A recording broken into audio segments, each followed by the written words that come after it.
Ikutilah selalu kajian-kajian ilmiah Islam bersama Imam Besar Front Pembela Islam Al-Habib Muhammad Rizik Syihab LCMA DPM SS setiap hari Senin pukul 20 waktu Indonesia Barat di channel YouTube Front TV.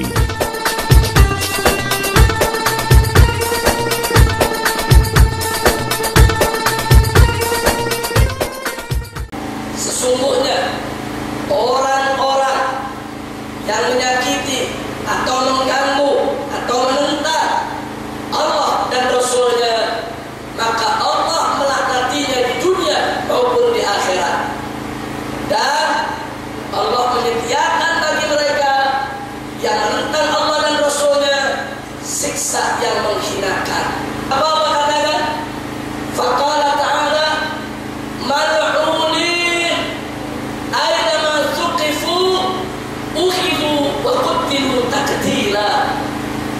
Jadi Allah katakan di sini mereka itu yang menyakiti Nabi dan mereka itu mal'unin, mereka itu semua dilaknat, terlaknat.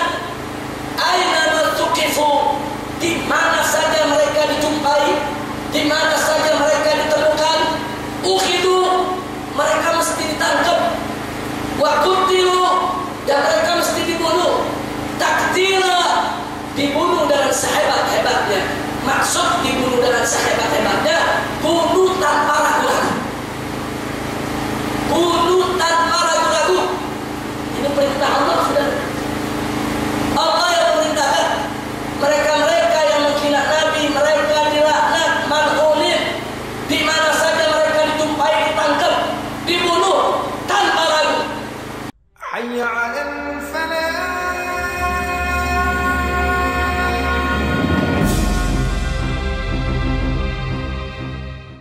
Sekarang kita masuk ke hadis sudah.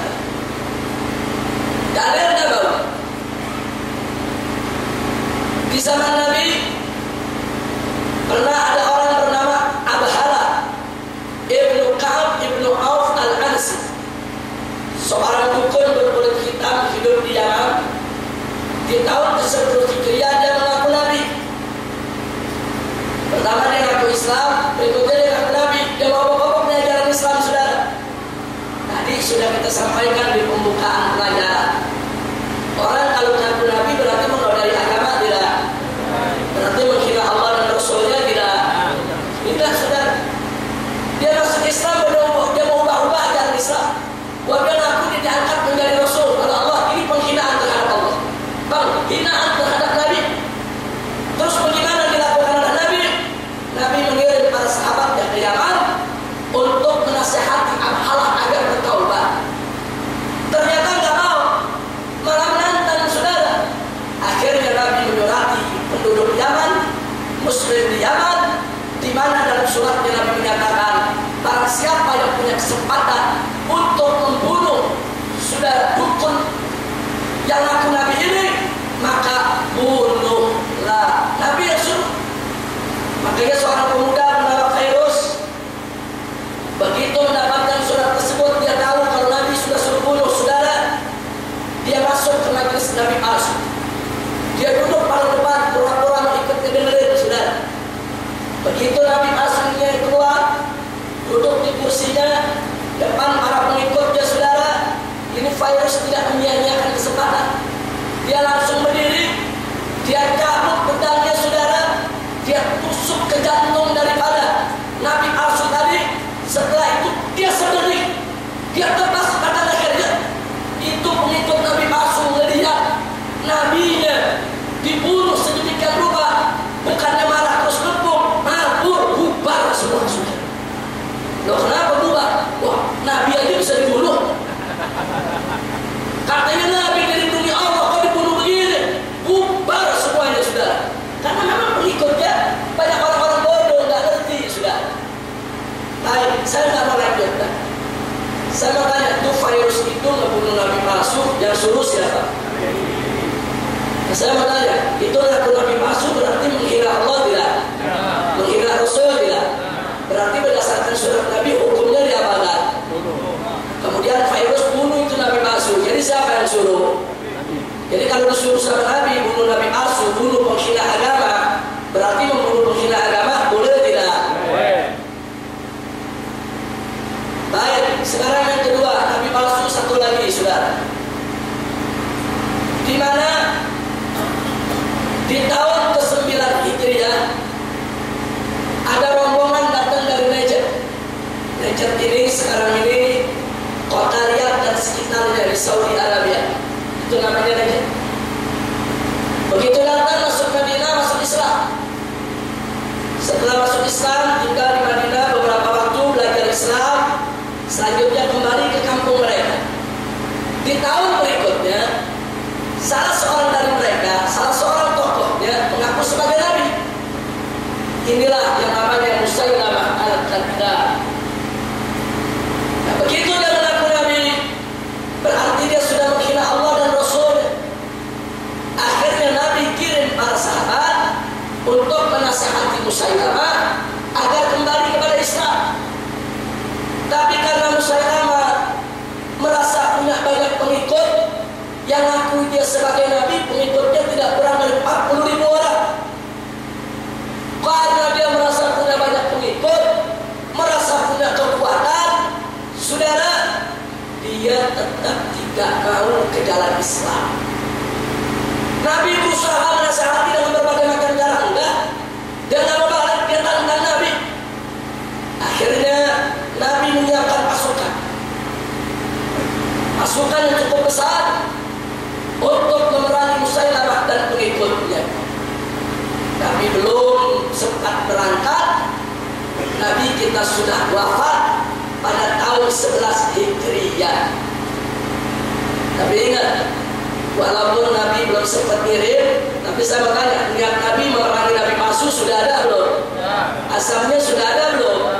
Ada, saudara. Sudah disiapkan pasukan. Begitu Nabi wafat, naiklah khalifah yang pertama, yaitu Sayyidina Abu Bakar As-Siddiq radhiyallahu ta'ala anhu.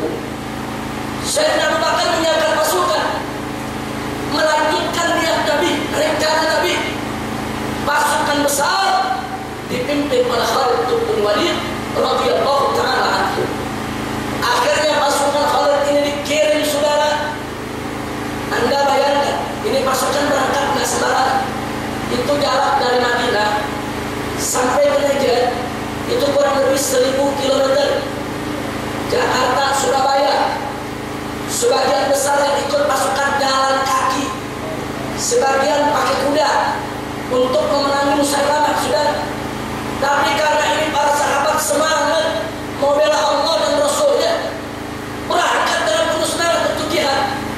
Begitu sampai di sana, kita bisa bayangkan mereka menghadapi musuh 40.000 tentara yang tenaganya masih utuh. 40.000 tentara tenaga masih utuh, nggak melakukan perjalanan jauh. Ini pasukan Khalid bin Walid habis jalan kaki 1.000 km sampai di sana mesti bertempur, saudara. Kita bisa bayangkan pengorbanan mereka, saudara. Dengan semangat sampai di sana, saudara, terjadi pertempuran luar biasa dahsyatnya. 70 orang lebih, hampir 100 sahabat Nabi yang hafal Al-Quran mati syahid dalam peperangan tersebut. Yang meninggal, yang gugur, penghafal Al-Quran, sahabat-sahabat Nabi. Kenapa mereka rela untuk mengorbankan nyawa mereka? Ini untuk menjaga isul Islam wal muslimin. Ini kehormatan Islam, ini kemuliaan Islam, saudara. Berangkat perang dan alhamdulillah Allah memberikan kemenangan. Musailamah al-Kadzdzab dengan 40.000 pengikutnya mati di bawah pedang kaum muslimin, di bawah pedang para sahabat Nabi. Allah memberikan kemenangan, saudara. Kalau begitu saya tanya, kalau begitu saya tidak Abu Bakar tegas tidak? Jangan coba-coba hina Islam, saudara. Oh, jangan coba-coba hina Islam, saudara. Nah, justru inilah peristiwa perang yang menyebabkan salah seorang sahabat Nabi menghadap saudara, yaitu kepada Sayyidina Abu Bakar, dan setelah itu juga di zaman Sayyidina Utsman terulang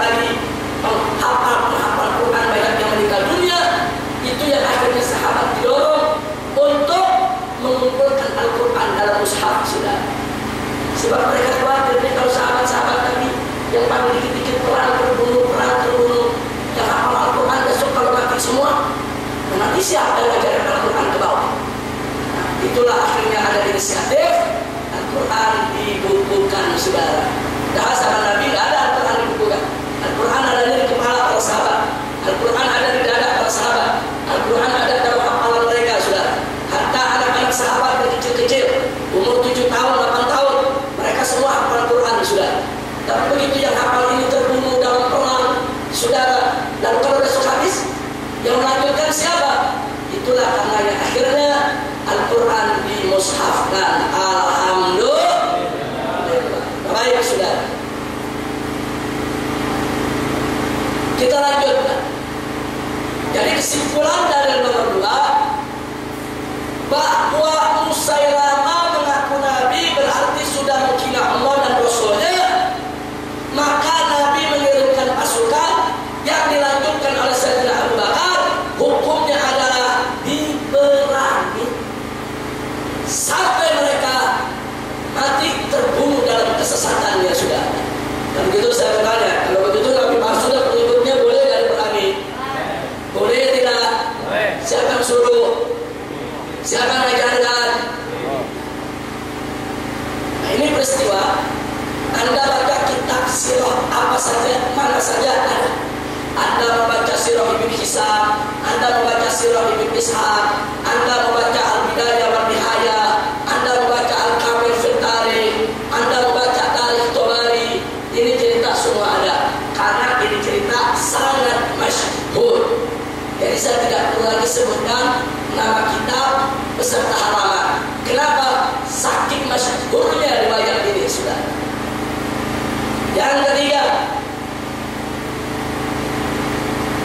kita tahu bagaimana Nabi pernah marah mengirim para sahabat untuk merubuhkan dan membakar Masjid Dirar. Masjid yang dibangun dan disalahgunakan oleh orang munafik, digunakan untuk kerusakan, untuk memecah belah orang beriman. Allah kasih tahu Nabi lewat surat At-Taubah ayat 107, di mana Allah menyatakan, "Walladzina ittakhadhu masjidan diraran wa kufran wa tafriqan bainal mu'minin." Hei Muhammad, mereka itu orang-orang munafik sudah menjadikan masjid sebagai tempat kerusakan, menjadikan masjid sebagai tempat kekufuran, menjadikan masjid untuk memecah belah orang yang beriman. Begitu Nabi dikasih tahu Allah, begitu Nabi dapat wahyu dan dapat berita ini, Nabi mengumpulkan para sahabat. Beliau katakan, "Habu ila hadzal masjidil dzalimi ahdu." Hei para sahabatku, berangkat kalian, datangi itu masjid yang pengurusnya sudah berbuat zalim, mau mencari umat Islam. Sampai di sana kata Nabi, "Fahdimu," rubuhkan itu masjid, "wah riku," dan bakar itu masjid, sudah. Dan sahabat menjawab, "Sami'na wa ata'na." Kami dengar, kami taat. Mereka berangkat sampai di masjid sana, semua penghuninya semua suruh keluar. Masjid dikosongkan. Setelah kosong dirubuhkan dan dibakar oleh para sahabat atas perintah Nabi kita Muhammad sallallahu alaihi wasallam. Nah, saudara, masjid dipakai buat pecah belah umat. Ini merusak. Makanya disebut Masjid Dirar, masjid yang merusak, dibakar oleh Nabi. Saya mau tanya, kira-kira kalau di zaman Nabi, saat Nabi berpuasa, ada orang nekat bikin salah dong, kira-kira ngapain ya? Bakar, sudah. Masjid tadi dibakar. Ada orang nekat bikin salah judi, kira-kira ngapain di sana? Ada orang nekat bikin budak miras, kira-kira ngapain? Ini masjid umat dibakar oleh Nabi. Jadi nggak main-main, saudara. Perhatikan baik-baik. Kenapa Nabi lakukan ini, saudara? Kenapa Nabi lakukan ini? Karena mencah belah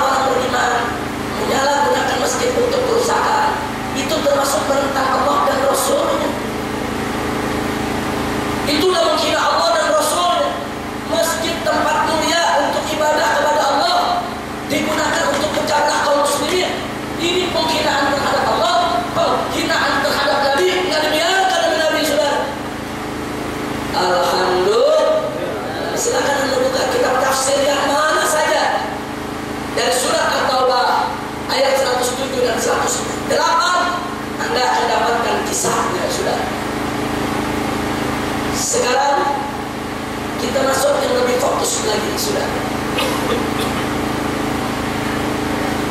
Kisah efek di dalam Sahih Bukhari dan Muslim. Sahih Bukhari hadis ke-4141 dan hadis ke-4750, dan dalam Sahih Muslim hadis ke-2770 diceritakan, saudara, bahwa suatu ketika Nabi kumpul dengan para sahabat dan Nabi menyampaikan kekecewaannya, kekecewaan tentang adanya orang-orang yang sengaja menyebarluaskan fitnah terhadap istri Nabi. Istri Nabi Sayyidatuna Aisyah difitnah berselingkuh. Nabi kecewa betul, dan Allah menurunkan ayat Al-Quran kepada Nabi. Allah memberikan jaminan bahwa Siti Aisyah bari'ah, bahwa Siti Aisyah bersih, suci, mulia, tidak seperti yang difitnahkan, saudara. Setelah dapat jaminan ini dari Allah, Nabi bersyukur kepada Allah. Artinya fitnah-fitnah tadi terjawab, saudara. Kemudian Nabi menyampaikan kepada para sahabatnya tentang kekecewaannya yang mendalam tentang orang-orang yang menyebarluaskan fitnah tersebut, saudara. Saat itu seorang sahabat bernama Sa'ad bin Mu'adz berdiri di tengah masjid. Dia katakan, "Ya Rasulullah, sebutkan saja nama mereka, biar kami habisi mereka yang menyakitimu, yang mengecewakanmu, yang membuat kau bersedih." Itu di hadapan para sahabat, saudara. Nabi hanya diam, saudara. Ingat, dalam konteks usul fikih itu kalau Nabi diam, itu namanya takrir. Takrir itu, saudara, itu artinya Nabi membolehkan. Ada para sahabat makan daging biawak depan Nabi, Nabi diam. Nabi gak nyuruh, Nabi gak larang. Maka itu daging biawak halal, saudara, dimakan. Karena Nabi diam. Kalau diam berarti boleh, saudara. Takrir. Nah sekarang ini sahabat tadi disebutkan saja namanya, "Ya Rasulullah, biar kami bunuh." Nabi diam. Artinya Nabi diam, saudara, Nabi tidak larang dan Nabi tidak suruh. Jadi bagi para sahabat, penghinaan terhadap Nabi itu persoalan besar. Nah, karena itu mari kita lihat. Ada satu hadis dalam silsilah Dhahabiyah yang diriwayatkan oleh Al-Imam Al-Qadhi Iyad dalam kitab Asy-Syifa fi Huquqil Mustafa, dan juga yang diriwayatkan oleh Al-Imam At-Tabrani dalam kitab Al-Mu'jam Al-Awsat dan Al-Mu'jam As-Saghir, yang bersumber dari Al-Imam Ali Ar-Ridha, saudara. Imam Ali Ar-Ridha dapat hadis ini dari ayahnya, yaitu Al-Imam Musa Al-Kadhim. Al-Imam Musa Al-Kadhim dapat hadis dari ayahnya, yaitu Al-Imam Ja'far As-Sadiq. Al-Imam Ja'far As-Sadiq dapat hadis dari ayahnya, yaitu Al-Imam Muhammad Al-Baqir.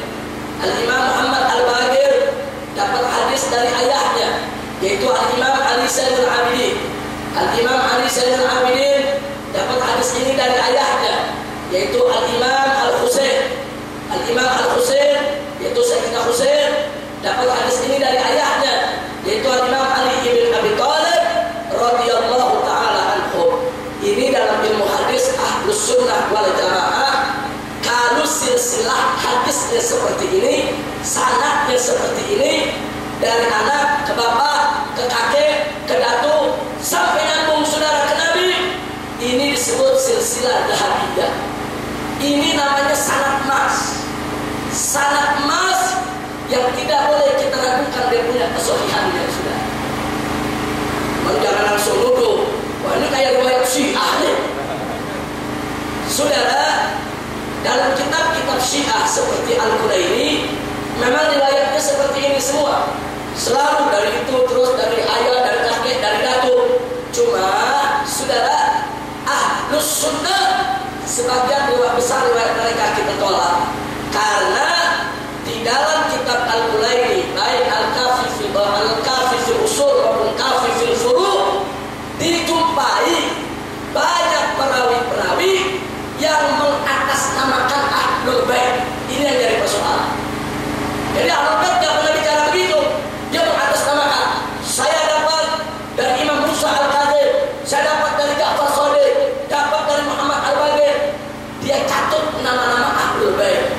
Kenapa dicatut? Karena memang silsilah Ahlul Bait di dalam meriwayatkan hadis itu termasuk yang disebut silsilah Dhahabiyah, silsilah emas, sanad emas yang tidak diragukan kesahihannya sudah. Nah ini kita ambil bukan dari buku Syiah, ini kita ambil dari kitab Asy-Syifa karangan ulama besar Ahlus Sunnah yaitu Al-Qadhi Iyad sudah. Alhamdulillah, kira-kira jelas sudah. Jadi jangan main turun. Kadang-kadang saudara kalau kita bawa riwayat Ahlul Bait, apalagi yang nyiarin radio Rasil, udah langsung dituduh. Wah, ini dia nih. Ini Rasil dengan Habib Rizik lagi menyebarkan sanad-sanad Syiah ini. Dan ini orang-orang yang tidak belajar hadis, orang-orang yang tidak ngerti hadis, sehingga mereka seenaknya menuduh dan memfitnah karena kebodohan mereka. Na'udzubillah min dzalik. Baik, saudara.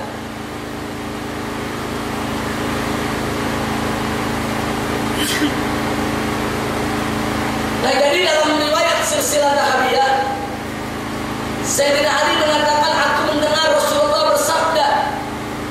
Apa kata Nabi saudara yang diriwayatkan oleh Sayyidina Ali? Barang siapa yang menterka Nabi, maka bunuhlah ia. Dan barang siapa yang menterka sahabatku, maka pukullah ia. Ini Nabi yang suruh dengan sanad silsilah Dhahabiyah. Jadi kata Nabi, kalau ada orang kina Nabi bunuh, kalau ada orang kina sahabat Nabi pukul, hajar, hantam, tidak boleh. Ini pesan Nabi kita Sayyidina Muhammad sallallahu alaihi wasallam. Ini jelas lah. Jadi pesan Nabi di sini apa? Kalau yang kina sahabat dia baik, pukul, hajar aja sudah. Lalu kalau yang kina Nabi dia baik, siapa yang suruh? Ini dalam kitab Asy-Syifa. Sekarang yang keenam, dalam Sahih Bukhari hadis ke-4037 dan dalam Sahih Muslim hadis ke-1801 bersumber dari Jabir ibnu Abdullah radhiyallahu anhu, diceritakan bahwa Nabi suatu hari memanggil seorang sahabat bernama Muhammad bin Maslamah. Kemudian Nabi kasih tugas khusus. Kata Nabi kepada Muhammad bin Maslamah, kau cari tokoh Yahudi yang bernama Ka'ab bin Ashraf. Kau cari. Dia sudah kelewatan menghinaku, mencaci makiku, menistakan Islam. Kalau kau temui dia, bunuh. Ini sahabat langsung berangkat, dia cari saudara. Misi tugas dari Nabi. Begitu dapat itu Ka'ab al-Ashraf saudara, dibunuh. Saya bertanya, siapa yang suruh? Nabi. Siapa yang suruh? Nabi. Ini sumbernya dari Sahih siapa nih? Bukhari Muslim. Ini Bukhari Muslim dalam Ahlus Sunnah wal Jamaah terpercaya tidak? Sumber terpercaya sudah. Baik, selanjutnya masih dalam Sahih Bukhari hadis ke-4038, 4039 dan 4040 yang bersumber dari Al-Barra ibnu Azib radhiyallahu ta'ala anhu. Di situ diceritakan suatu ketika Nabi kumpulkan orang-orang Ansor, terus Nabi kasih tugas buat mereka. Kata Nabi, ada orang bernama Abu Rafi' Abdullah ibnu Abdul Hukaim. Ini orang selalu mencaci maki Nabi di mana-mana. Maka orang-orang Ansor sebagai penduduk setempat pribumi asli Madinah, Nabi suruh cari ini orang dari mana. Kenapa Ansor yang disuruh? Ansor hafal gang-gang di Madinah sudah. Akhirnya orang Ansor ini turun, masuk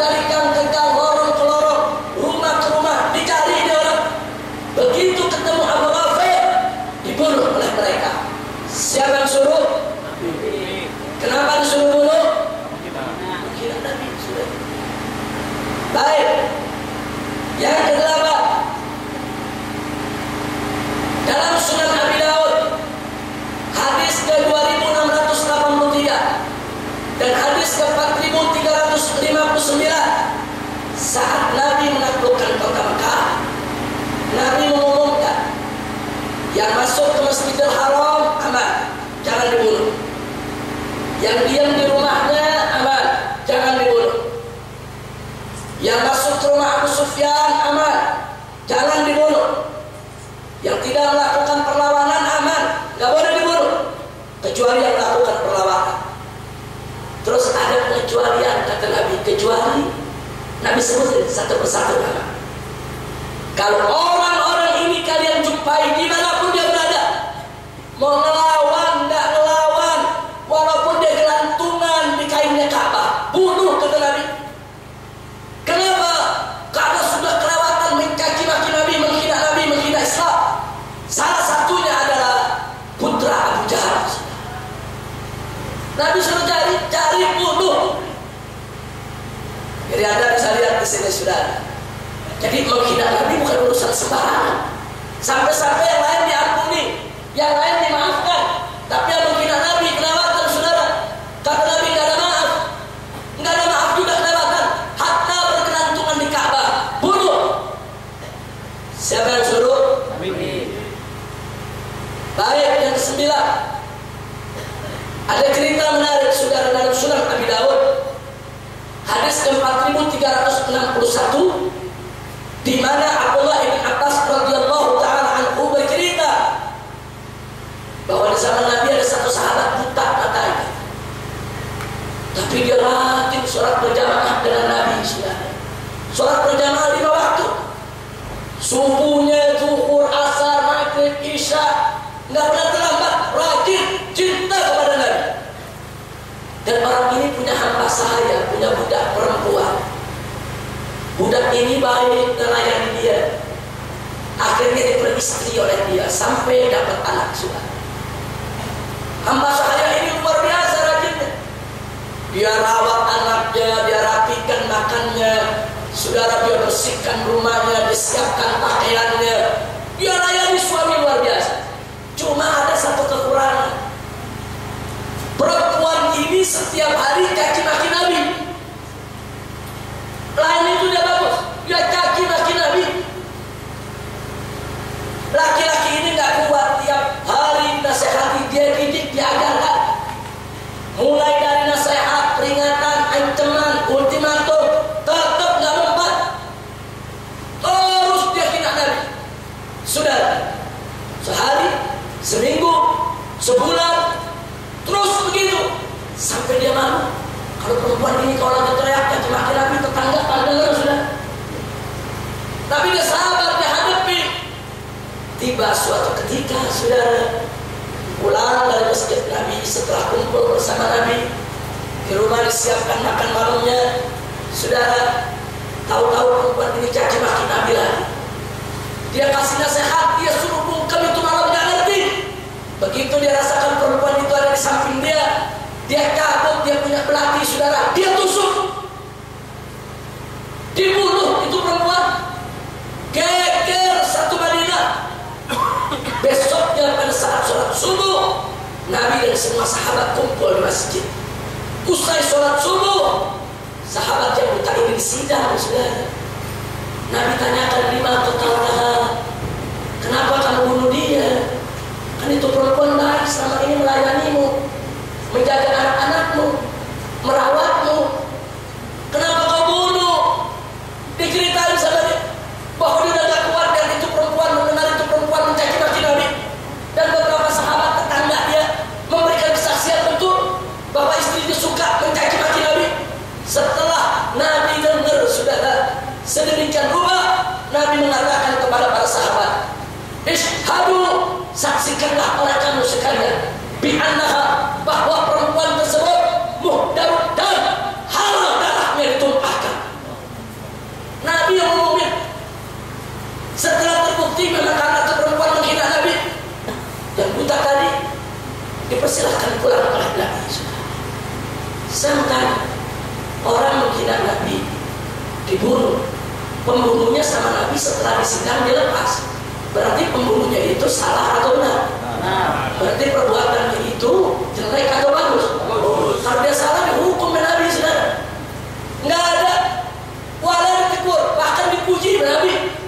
Masya Allah. Kira-kira jelas tidak? Saya mau tanya, ini sudah Abi Dawud hadis keberapa? 4.361. Sekarang hadis ke 4.362, saudara.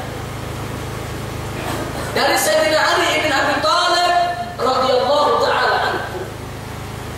Sayyidina Ali, saudara, bercerita dulu di zaman Nabi ada seorang anak muda jalan di pasar, saudara, dia dapatkan seorang perempuan Yahudi ngaji-maki Nabi. Ngaji-maki Nabi habis-habisan. Si pemuda ini, saudara, mendekati perempuan tersebut, dikasih nasihat, disetop, kau jangan hina Nabi. Dinasehati, nggak ngerti. Diperingati, nggak ngerti. Diancam, makin jadi. Diberikan ultimatum, kalau kau nggak berhenti, kubunuh kau. Tetap dia hina Nabi. Akhirnya perempuan tadi ditarik, dia cekek sampai mati. Begitu mati, orang-orang Yahudi lapor ke Nabi, minta keadilan, saudara. Nabi perintahkan sahabat, ambil itu pemuda, tangkap itu pemuda yang bunuh. Disidang oleh Nabi. Begitu disidang oleh Nabi, Nabi tahu ceritanya. Karena perempuan tadi menghina Nabi, sudah dikasih nasihat, peringatan, ancaman, ultimatum, nggak ngerti dan dibunuh. Akhirnya Nabi persilakan keluarga perempuan tadi pulang. Tuntutannya ditolak, sudah. Pemuda tadi dipuji oleh Nabi. Nabi umumkan ke sahabat dia tidak salah. Nah, saya bertanya, pembunuh penghina Nabi disidang oleh Nabi dilepas, berarti salah atau benar? Ini sidang Nabi, sudah. Siapa melakukan putusan Nabi, sudah? Putusan Nabi tidak akan pernah meleset dalam urusan hukum, saudara. Alhamdulillah. Sekarang baik yang ke-11. Mari kita lihat. Al-Imam Abdul Razzaq As-San'ani, seorang imam Ahlus Sunnah wal Jamaah dari Yaman. Dalam kitab Musannafnya, dan Al-Imam Abu Nu'aim Al-Asfahani dalam kitab Al-Hilyah yang bersumber dari Abdullah bin Abbas radhiyallahu taala anhuma bercerita, saudara, ada seorang kafir menghina-hina Nabi. Kemudian Nabi kumpulkan sahabat, Nabi cerita, Nabi tanya kepada sahabat, man yakfini amma yu'tini, siapa di antara kalian yang bisa ngeberesin orang yang menghinaku? Akhirnya apa, saudara? Saat itu sepupu Nabi yang berdiri, yaitu Zubair bin Awwam, ibunya adalah Safiyah, ibunya adalah bibi Nabi, saudara, Safiyah binti Abdul Muttalib. Zubair langsung berdiri, ana ya Rasulullah, aku ya Rasulullah. Dia keluar dari masjid, dia cari itu orang yang disebut Nabi menghina Nabi, dibunuh. Siapa yang suruh? Nabi. Baik. Yang ke-12 masih oleh Imam Abdul Razzaq dalam kitab Musannafnya, dan diriwayatkan juga oleh Imam Baihaqi dalam Sunannya, dan oleh Imam Ibn Hazm dalam kitab Al-Muhalla, saudara. Cerita di mana Nabi kumpul dengan para sahabat, Nabi kasih tahu, ini ada satu orang kafir, dia menghina Islam, menistakanku, keterlaluan. Baru Nabi ngomong begitu, saudara, kalau untuk keluarga nggak mau ketinggalan. Jangan sampai kesempatan ini direbut sama orang. Berdiri, ana ya Rasulullah, aku ya Rasulullah. Jangan kau tugaskan yang lain. Aku bunuh, aku bawa kepala dia di hadapan. Keluar orang untuk keluarga, dicari itu orang, dibunuh. Siapa yang suruh? Baik, yang ke-13, saudara. Kali ini Nabi kumpul dengan sahabat. Nabi sebut satu nama. Ada orang namanya Abu Afaq, selalu menghina Nabi, selalu menghina. Tapi kali ini Nabi gak nyuruh. Kalau kemarin Nabi nyuruh, siapa yang mau beresin?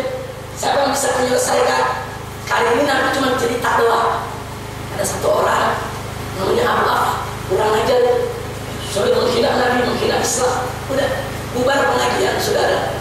Satu sahabat yang bernama Salim ibnu Umair An-Najjar nggak pakai disuruh Nabi, langsung berangkat dia cari itu Abu Affan. Begitu ketemu dia bunuh. Selesai dia bunuh, dia lapor Nabi, ya Rasulullah, aku sudah bunuh Abu Affan.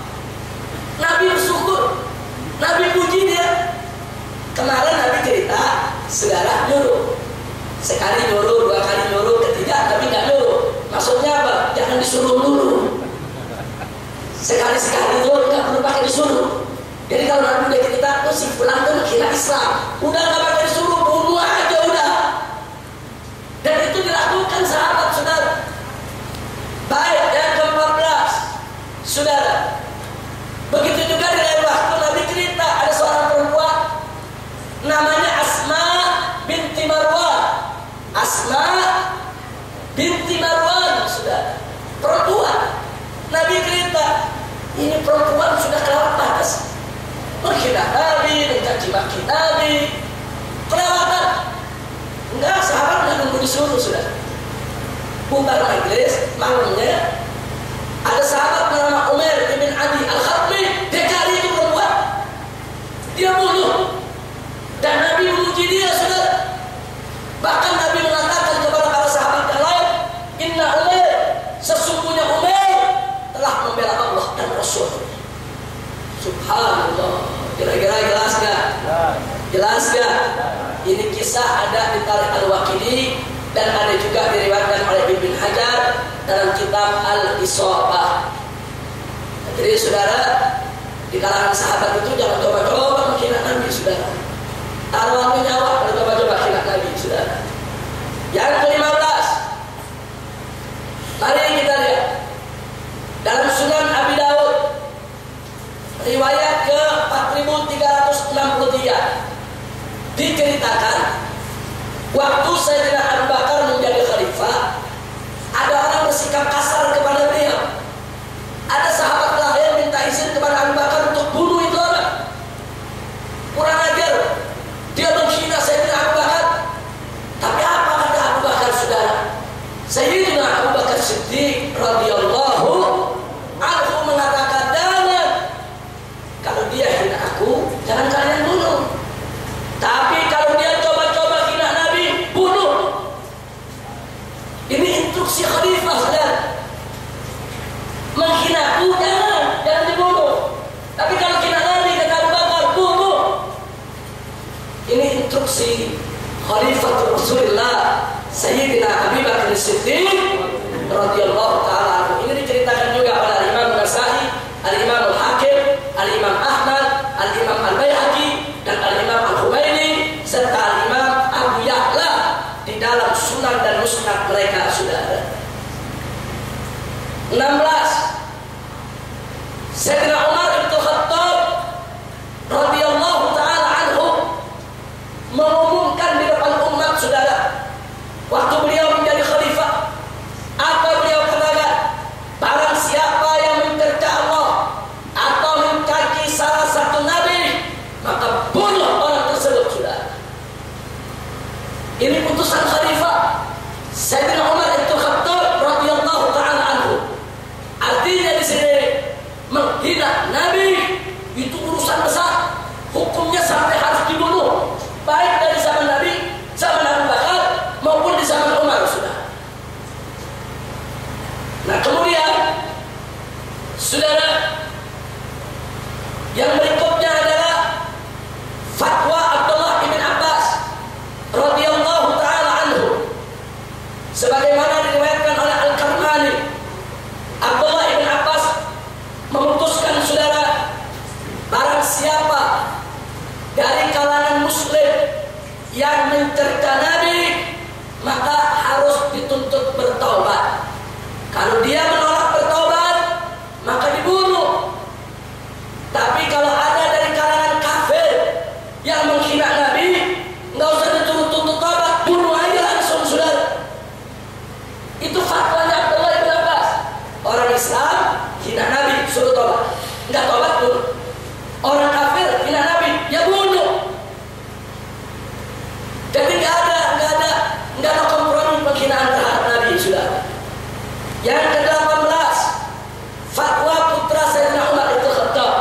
yaitu Abdullah bin Umar radhiyallahu taala anhuma. Saudara, Al-Khallal, sahabat Imam Ahmad, dalam kitab Jami' menceritakan Abdullah bin Umar dilaporin orang. Kata orang apa? Ya Ibn Umar, ini ada kafir dhimmi. Kafir dhimmi kan gak boleh diganggu, saudara.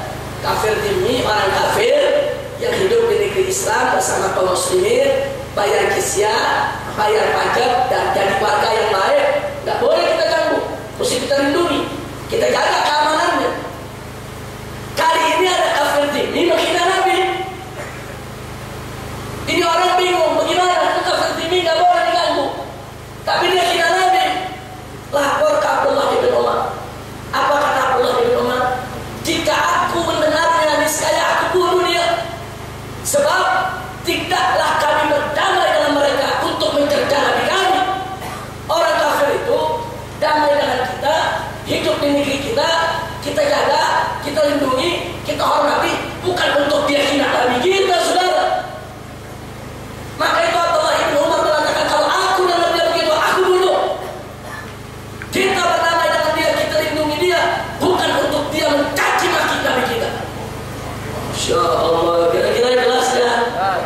Udah berapa riwayat? 16. Sengaja saya bikin ini riwayat, maksudnya saya buat ini dalam pelajaran saya perbanyak, supaya jangan nanti dibilang riwayatnya kan cuma satu. Itu juga mesti dipertanyakan lagi. Banyak yang protes, sekarang kita keluarkan semua, saudara. Siapa bilang Nabi tidak menyuruh orang membunuh, menghina dirinya, sudah? Siapa bilang? Ini sengaja saya sampaikan karena ada protes begini. Itu kenapa tuh Habib Rizik marah-marah? Ada orang menghina Nabi, kemarah. Gak usah marah, Nabi aja dihina gak marah.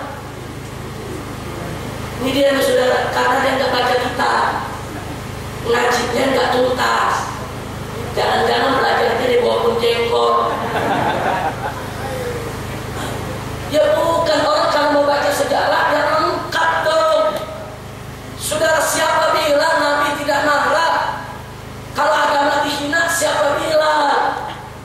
Ini buktinya, saudara, 18 riwayat. Riwayat sahih ada di Bukhari Muslim, ada di Sunan Abi Daud, ada kitab Musnad Abdul Razzaq, ada dalam kitabnya Abu Nu'aim Al-Asfahani. Tidak pernah diragukan, saudara. Bahkan Khalifah Abu Bakar, Khalifah Umar sepakat yang hina Nabi bunuh. Bahkan fatwanya Abdullah bin Abbas, fatwanya Abdullah bin Umar sepakat yang hina Nabi bunuh. Sekarang yang ke-19. Dalam kitab As-Sifat, Al-Imam Qadhi Iyad menceritakan, saudara. Apa kata Imam Qadhi Iyad, saudara, dalam kitabnya? Diceritakan soal Khalid bin Walid. Sayyidina Abu Bakar radhiyallahu ta'ala anhu menugaskan orang-orang yang menolak wajib zakat, saudara. Salah satunya adalah Malik bin Nuwairah. Malik bin Nuwairah duduk depan Khalid bin Walid. Khalid bin Walid kasih nasihat. Apa kata Malik? Malik mengatakan syahadat wajib, sholat wajib, puasa wajib, haji wajib, zakat nggak perlu. Dulu waktu Nabi hidup kami bayar zakat karena ada Nabi. Nabi yang terima zakat kami. Sekarang Nabi sudah tidak ada. Kenapa kami mesti bayar zakat lagi? Nggak perlu. Dia tolak rukun zakat. Kemudian Sayyidina Abu Bakar, saudara, sudah menjelaskan kepada umat, la ufarriqu baina wujubis shalah was zakat.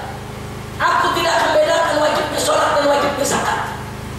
Di mana sholat wajib, zakat juga wajib. Pada awalnya Sayyidina Umar protes. Ya Abu Bakar, jangan perangi mereka. Mereka masih syahadat, mereka masih sholat, masih puasa, masih haji. Jangan gara-gara zakat kau perangi. Itu jawaban Abu Bakar Siddiq. La ufarriqu baina wujubis shalah was zakat. Aku tidak akan bedakan antara wajibnya sholat dan wajibnya zakat. Diprotes lagi oleh Sayyidina Umar. Sayyidina Umar tidak setuju kalau mereka diperangi. Cukup didakwahkan saja.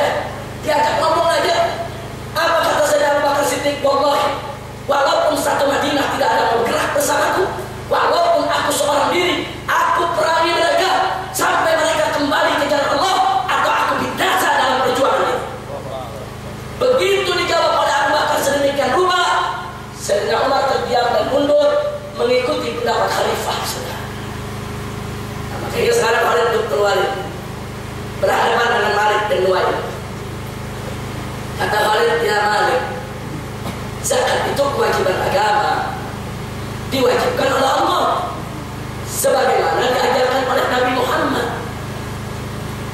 Begitu Khalid sebut Muhammad, langsung si Malik nyeletuk, Muhammad sahibu, Muhammad teman ente, Muhammad teman ente, nyebutnya kurang ajar. Muhammad sahibu, Muhammad teman ente. Mendengar itu saudara, nanya kamu ke Khalid, berdiri, kurang ajar, kau sebut nama Nabi dengan hina, kurang ajar, kau rendahkan nama Nabi. Khalid cabut pedangnya, dia tebas batang lehernya sudah. Khalid gak bisa dengan Nabi dihina saudara, luar biasa. Ada beberapa orang yang melihat tidak terima, bilang Khalid kekerasan saudara, lapor ke Abu Bakar Siddiq. Mereka bilang, ya Khalifah Rasulullah, wahai Khalifah, ini Khalid kelewatan, dialog, dia bunuh lawan dialognya. Sayyidina Abu Bakar tanya, ceritanya bagaimana? Diceritain. Khalid ajak dia dialog, kasih nasihat. Ya Malik, zakat itu kewajiban agama, diwajibkan oleh Allah, sebagaimana dianjurkan oleh Nabi, disebut oleh Nabi Muhammad.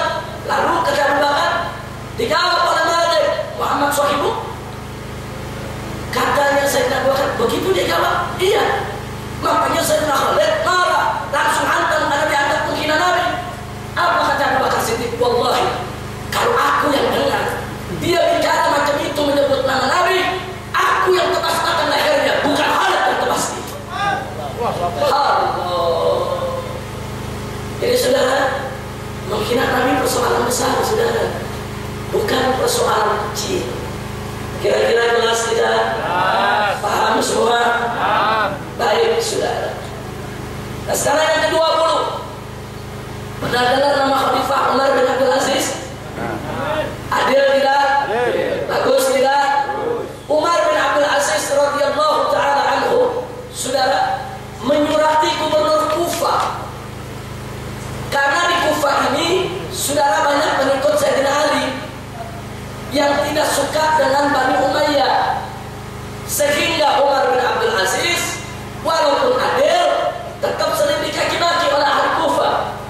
Gubernur Kufah lapor, gimana nih kau dicaci maki terus?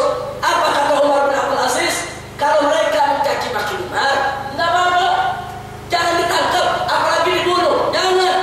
Tapi kalau mereka coba-coba menghina Nabi, menghina Rasul, bunuh. Ini instruksi Khalifah Umar bin Abdul Aziz. Kira-kira jelas tidak? Alhamdulillah. Saya kasih yang terakhir, yang ke-21. Saudara, ternyata hinaan terhadap Nabi juga terjadi di alam jin. Nabi bercerita sebagaimana dalam kitab Ad-Dalail karangan Abu Nu'aim Al-Asfahani dan kitab Akhbar Makkah karangan Al-Imam Al-Faqihi bersumber dari Abdullah bin Abbas radhiyallahu taala anhu saudara. Waktu Nabi berdakwah di kalangan jin, ada jin ifrit namanya Sam'ad masuk Islam saudara. Cinta betul sama Nabi. Nah kemudian Sam'ad bertemu dengan kawannya jin ifrit yang lain bernama Mis'ar. Mis'ar ini kafir, bukan Islam. Terjadi dialog. Sam'ad mengakui dia masuk Islam. Si Mis'ar mencaci maki Nabi. Dia hina Islam saudara. Dia hina Islam. Dia caci maki Nabi saudara. Si Mis'ar ini. Sam'ad tidak terima. Begitu Sam'ad tidak terima saudara, terjadi keributan, terjadi perkelahian, saling serang antar jin ifrit, dan akhirnya alhamdulillah Mis'ar jin ifrit kafir dibunuh oleh Sam'ad. Begitu Nabi dengar itu berita, saat Nabi berdakwah di kalangan jin saudara, Nabi puji Sam'ad dan Nabi ganti namanya menjadi Abdullah. Diganti namanya menjadi Abdullah saudara. Oleh karena itu Al-Imam Ibn Hajar dan kitab Al-Isabah dan Al-Imam Ibn Athir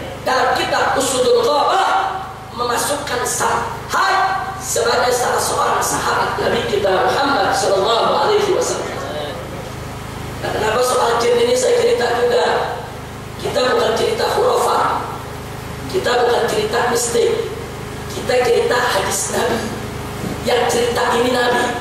Saya tanya, kalau Nabi yang cerita benar tidak? Benar tidak? Dan jangan lupa soal jin, Allah berfirman dalam Al-Quran, wa ma khalaqtul jinna wal insa illa liya'budun. Tidaklah aku ciptakan jin dan manusia kecuali untuk beribadah kepadaku, untuk menyembahku. Nah, jadi saudara, kita perhatikan itu baik-baik. Jadi artinya cerita ini bukan khurafat, Nabi yang cerita. Lalu kenapa harus saya sampaikan saudara? Untuk membuktikan bahwa menghina Nabi menjadi urusan besar, bukan hanya di alam manusia, bahkan di alam jin sekalipun menjadi urusan besar. Jangan-jangan di sini ada nggak? Habib, sekarang kan yang hina Nabi banyak nih, betul? Betul? Kenapa bukan jin muslim aja kita panggil dari cekek-cekek ini? Kira-kira kalau bisa begitu setuju ya? Jawabnya kompak, setuju ya? Jin rame-rame cekek mereka, setuju ya? Ente setuju, jin gak setuju. Apa kata jin? Kalau ada juga yang kerjain ente apa ya? Maksudnya bagi-bagi tugas saudara. Jin yang kurang ajar Nabi, biar jin muslim yang nanganin. Manusia yang kurang ajar sama Nabi yang nanganin manusia muslim. Kira-kira jelas gak? Iya, ente mau enak lagi lah. Masya Allah, kira-kira jelas tidak? Baik, inilah 21 dalil yang kita kemukakan. Nah, sebelum kita masuk berikutnya saudara, kenapa ada orang kafir menghina Nabi di zaman Nabi periode Madinah? Nabi tidak bunuh. Tapi kenapa ada orang kafir yang lain menghina Nabi? Nabi bunuh. Saudara, Ka'ab al-Asraf, Abu Affan, Abu Rafi, Asma binti Marwan, dan lain sebagainya saudara, mereka ini menghina Nabi bukan urusan pribadi. Kalau yang punya kebun Yahudi, saudara menghina Nabi karena kebunnya rusak, itu karena urusan kebun, urusan pribadi, saudara. Sedangkan mereka ini menghina Nabi bukan urusan pribadi. Kalau pengemis, saudara, yang buta di pasar, miskin, melarat, tua renta, menghina Nabi, Nabi biarkan, ada pertimbangan khususnya. Tapi orang-orang kafir yang dibunuh Nabi, mereka kokoh, mereka tidak buta, mereka tidak tua renta, mereka tidak miskin papa, mereka tidak melarat. Mereka hina Nabi bukan karena urusan kebun, bukan karena urusan dagang, bukan karena urusan pribadi. Mereka menghina Nabi sebagai tokoh yang punya pengaruh, saudara, dan menghina Nabi di mana-mana tempat. Karena itu Nabi bunuh mereka. Berarti mereka menghina Nabi sebagai Nabi utusan Allah, menjadi urusan agama, bukan urusan pribadi. Kira-kira jelas tidak?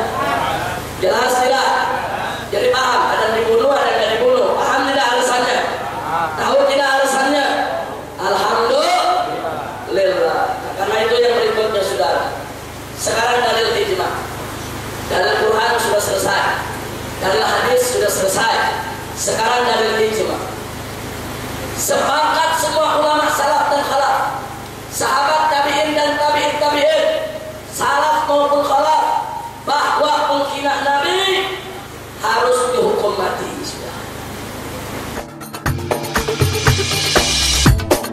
Ikutilah selalu kajian-kajian ilmiah Islam bersama Imam Besar Front Pembela Islam Al-Habib Muhammad Rizik Syihab LCMA DPM SS setiap hari Senin pukul 20 waktu Indonesia Barat di channel YouTube Front TV.